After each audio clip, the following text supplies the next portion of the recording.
वो स्वयं राजस्थान उच्च न्यायालय में पक्षकार है, उन्होंने स्वयं रिट याचिका प्रस्तुत की है और जिस रिट याचिका के आधार पर गंगापुर सिटी वाली रिट याचिका के आधार पर उन्होंने अपनी रिट याचिका पेश की, उसमें माननीय राजस्थान उच्च न्यायालय ने भी सरप्राइज किया।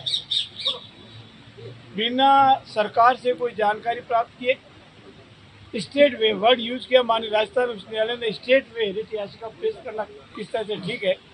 सरकार ने अपना पूरा पक्ष माननीय राजस्थान उच्च न्यायालय में रखा और जब मामला सब जुडिस है, निर्णय वहां से आने वाला है, तो बिना किसी आधार के स्थगन लगाना भी ठीक नहीं।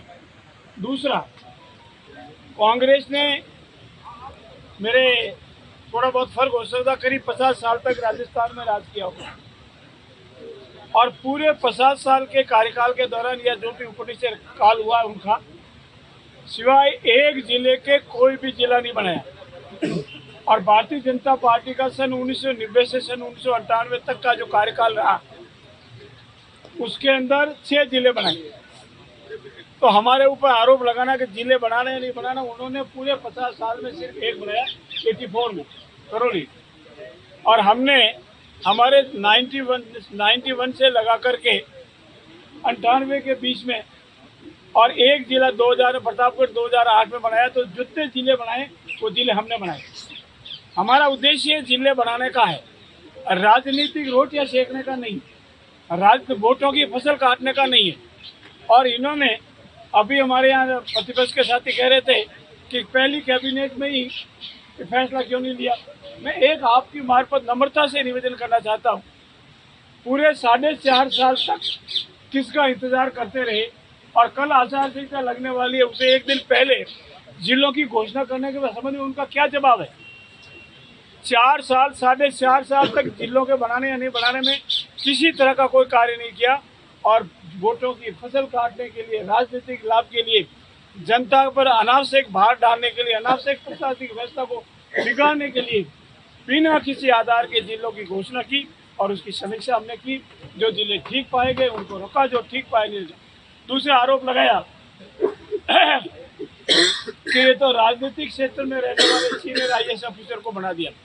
मैंने आपके सामने विधानसभा के पटल पर रखा, आज दिन तक 3-4 कमेटियां बनी हैं।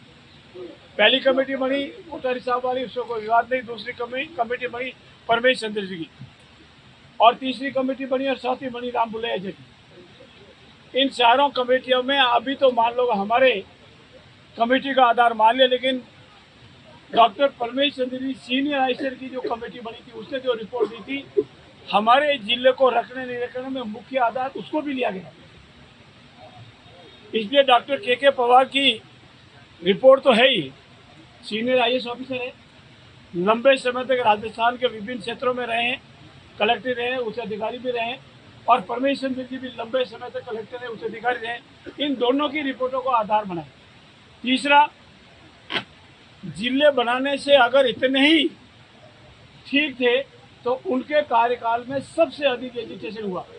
आपको याद होगा भीनमाल का एजिटेशन, और आज भी उनके स्वयं के साथी ये कह रहे हैं, चाहे वो रानीवाड़ा के हो, चाहे दूसरे विधायक हैं जिन्होंने आपने सुना, मैं रिपीट नहीं करूंगा, वो कह रहे हैं हम साथियों के साथ नहीं रहे। अनेक जिलों में उनके एजिटेशन हुए हैं। और सबसे महत्वपूर्ण, कोई न कोई क्राइटेरिया तो बनाना ही पड़ेगा। राजस्थान सरकार को धारा 15 भू राजस्व अधिनियम के तहत पूरा अधिकार है कि वो समीक्षा करे, जो जिले बनने या रहने योग्य जनहित में है, जनता के हित में, प्रशासनिक हित में उसको रखे। जो जनहित में नहीं है, प्रशासनिक हित में नहीं, अनावश्यक आर्थिक भार डालता है, उसको नहीं रखे। और इनको ही आधार बनाकर